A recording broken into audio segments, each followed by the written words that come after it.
My name is Mark, a recording angel. I've been observing this earth since the dawn of creation. The Most High has asked me to share my recordings with you. The following are my records of humans during the fascinating times when the desire of ages, Jesus the Messiah, came to this earth. And they're collected in this book, Victory of the Warrior King, the story of the life of Jesus.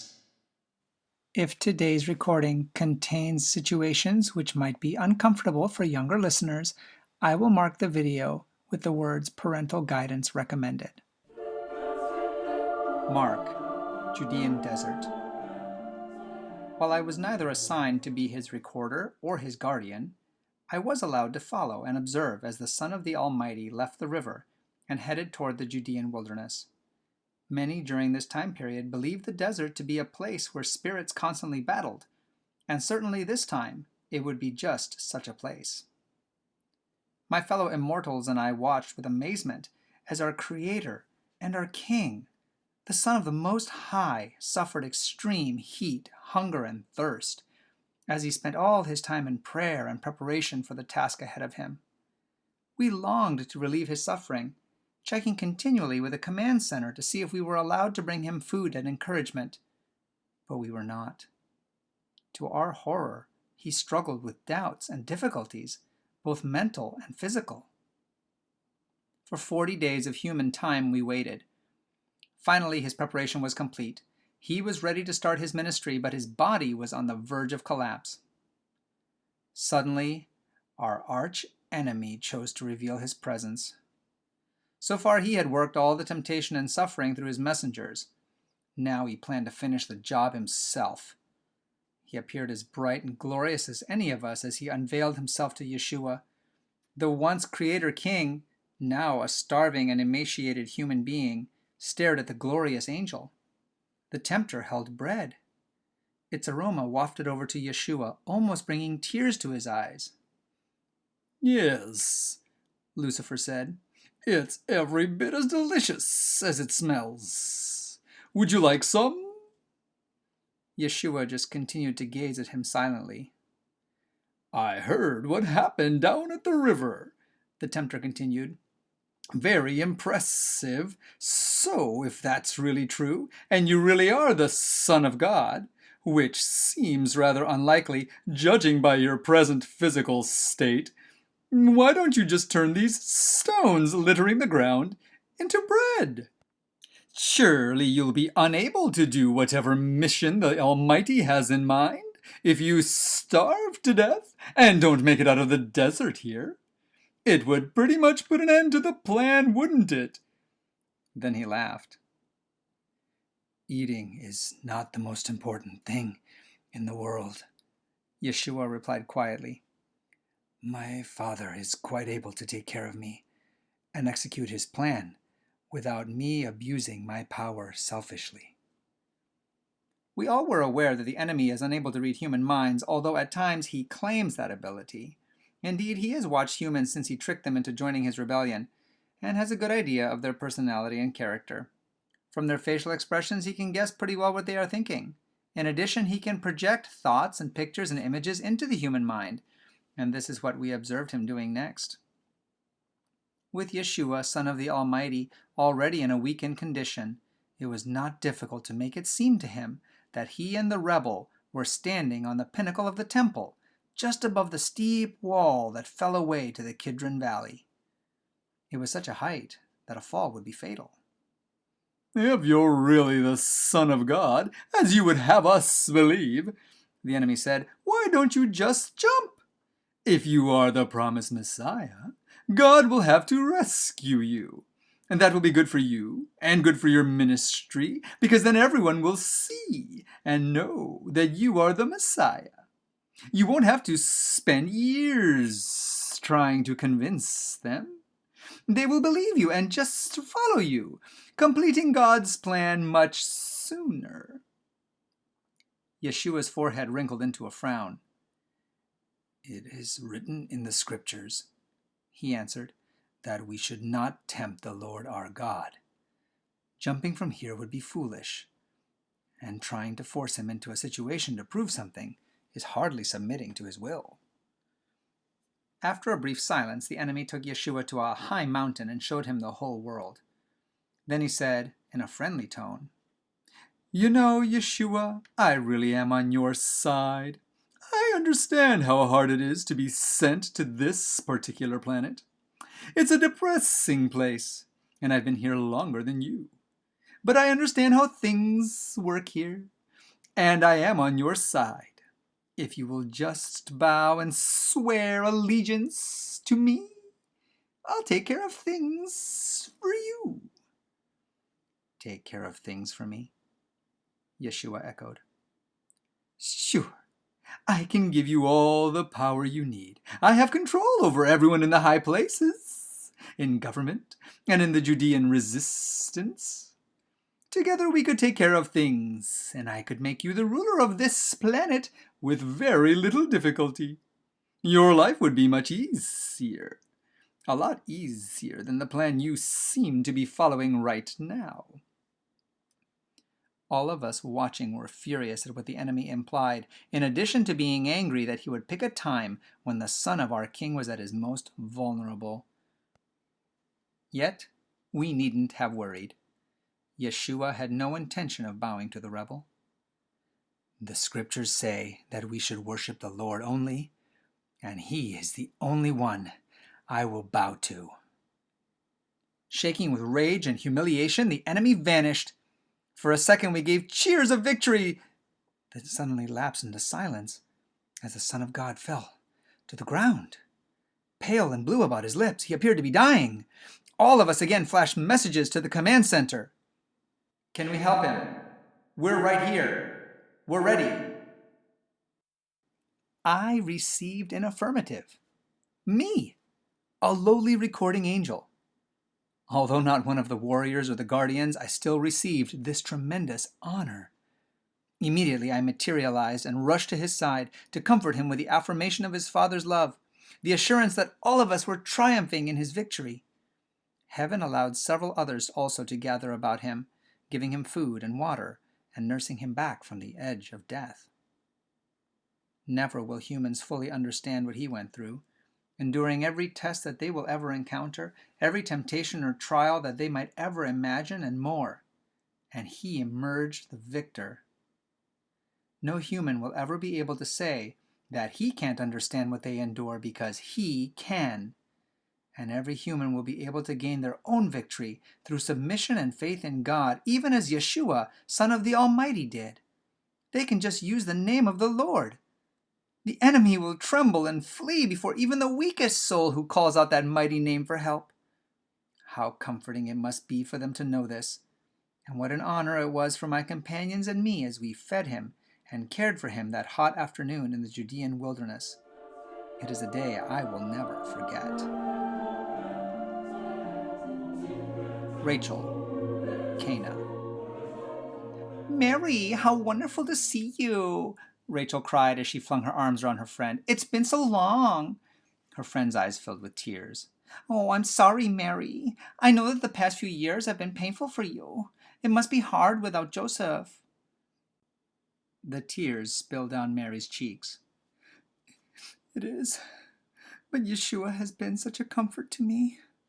We've always been close. Although it is an embarrassment to the family that he's not married yet, but then he's never wanted to do things the way the rabbi suggested." "Is he coming to the wedding?" Rachel asked. "I certainly hope so. He's been gone for 2 months now. I miss him greatly." "I'll bet you do. I heard he went to the Baptist at the Jordan." Rachel's friend nodded. "And that he went off somewhere in the wilderness, and no one has seen him since?" Mary's pain was almost palpable. "Well, he knows this wedding is coming up, and he knows when it is, and I'm hoping that he will show up for it. Even though the bride is much younger than the rest of them, he loves all of his cousins and holds a special spot in his heart for her. I'm sure he'll be here if he can, and if he's all right." I knew that Mary couldn't help worrying. Even though she had been told who her son was, she also had periods of doubt and concern. She longed for the time when he would reveal his glory, declare himself the Messiah, and take over the government of the now broken and occupied country. He had been just a dutiful and obedient son, living at home and helping her through the difficult adjustment to widowhood until 2 months ago. Then he had put down his tools, hugged her tenderly, and told her it was time for him to leave.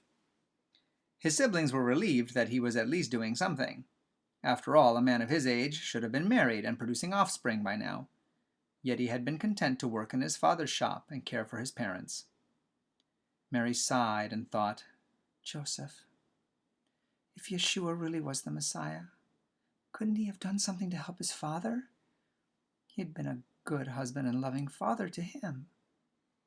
Then, wiping her face, she forced a smile. So, what can I help you with, Rachel? There must be many things still to be done.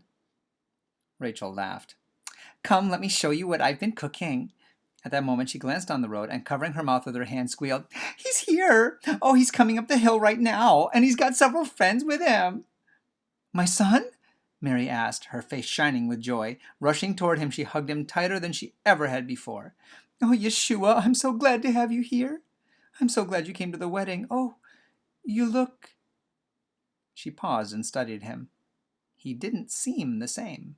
His face appeared as if he had been through some great ordeal, and yet he'd been gone only 2 months. Yes, something most unusual had happened, and he had obviously experienced great pain, yet he wrapped her in a huge bear hug and swung her feet clear off the ground. I'm glad to see you too, Mother, he said, then set her down. I'm sure you've been busier than a bee, helping Aunt Rachel with everything here. Oh, yes, it's going to be a wonderful feast. We have so much food. Everything is just perfect. Good, he commented, chuckling, 'cause you and Aunt Rachel would never rest until it was. His mother laughed. He was always teasing her about her need for perfection in a kind way that seemed to reassure her that whether or not things were really perfect, he would love her just as much. Taking her hand in his massive, calloused one, he introduced her to his friends. They all showed great deference to him, as if he was an honored rabbi. Well, after all, she thought, he is their promised Messiah.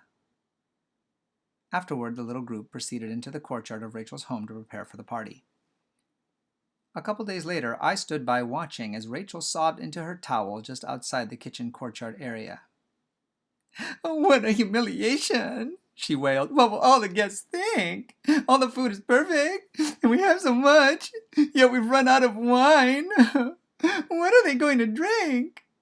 She heard footsteps behind her and quickly dried her face. Rachel, what's the matter? Her old friend inquired. Oh, Mary, you'll never believe this. There's nothing left to give them to drink. We were so concerned about the house being clean and perfect and having enough food, it never occurred to me they would drink up all the wine in the first few days. Mary's mouth dropped open. It would be a dreadful social blunder not to have enough wine. Instinctively, she reached for her money pouch hanging at her waist. Then her hand dropped to her side again. She and Joseph had never been wealthy, but since her widowhood, times had been even tighter. If she'd had any money to purchase wine, she would have given every coin to her best friend. Wrapping her arms around Rachel, she said on impulse, I will go talk to my son about it. Oh, what can he do? He hasn't worked for 2 months and will have no more money than you do. Mary drew herself up to her full height in dignified protest. I didn't mean to hurt your feelings, Rachel gasped. It's just that I don't know what to do. I'll be back, Yeshua's mother told her quietly. I watched Rachel collapse into another paroxysm of weeping. Several minutes later, the servants came through the kitchen area toward the water jars where she was sobbing. Quickly, she dried her face and walked away, hoping they had not noticed. What are they doing with the water jars? She thought. Just when we're having a crisis, they want to fill the water jars. She shook her head in disgust. Servants. Crossing the courtyard, she headed back toward the feast. This may be the ultimate disgrace, she said to herself, but I can carry myself with dignity. From where she sat with the other women, she could see that her husband and the other men were having their cups refilled. Rachel glanced at Mary. They must have found a little more, she said to her. Mary just smiled in response. What wonderful wine! One of the men boomed. You sly fox, he said to her husband. Most people would serve the best wine first and save their cheaper vintage for last, yet you've saved the very best until the third day. It is delicious. Rachel's husband just beamed at his wife, who smiled back, pretending to understand what was going on. Then the servants brought wine to the women's table, and Rachel tasted it. "Is there any more?" she whispered to the servant who had filled her cup. "Yes, my lady," he replied. 3 times as much as we had to start with. "Where did it come from?" "Your friend," he nodded toward Mary, "said that whatever her son told us to do, we should do it. We thought he was crazy. He ordered us to refill the water jars." "Yeah," Rachel nodded. "I saw you doing that." "Well, then he directed us to dip some water from it and take it to the head of the men's table, and that's what the roar was about. When we poured the water from the serving jug, it was this." She took another sip. "It tastes wonderful!" she exclaimed. "Yes," the servant agreed. "I had a little taste myself to make sure it was okay." Rachel turned to Mary and beamed. Her friend smiled back. "It's a miracle," Rachel whispered. "He said it wasn't his time," Mary replied. "He's always been such an obedient son to me, but now he said he had another job to do. But it must be God rewarding him for his obedience, or me for my faith in him, or perhaps he loves you, or he just approves of this wedding. But yes, we have a miracle." And I smiled, for all of those things were true, and so much more than they could ever understand. This broadcast has come from the book Victory of the Warrior King by Sally Pierson Dillon, with permission from the Review and Herald Publishing Association. This book and the rest of the series, War of the Ages, can be purchased by going to www.adventistbookcenter.com or by calling 1-800-765-6955. I'm your narrator, Austin Backus, and this audio project is a gift to you from my free Christian book ministry, RXF 1888. Please visit our website, www.rxf1888.com, to request free Christian books for both kids and adults. And join us here again for more stories from Mark the Recording Angel.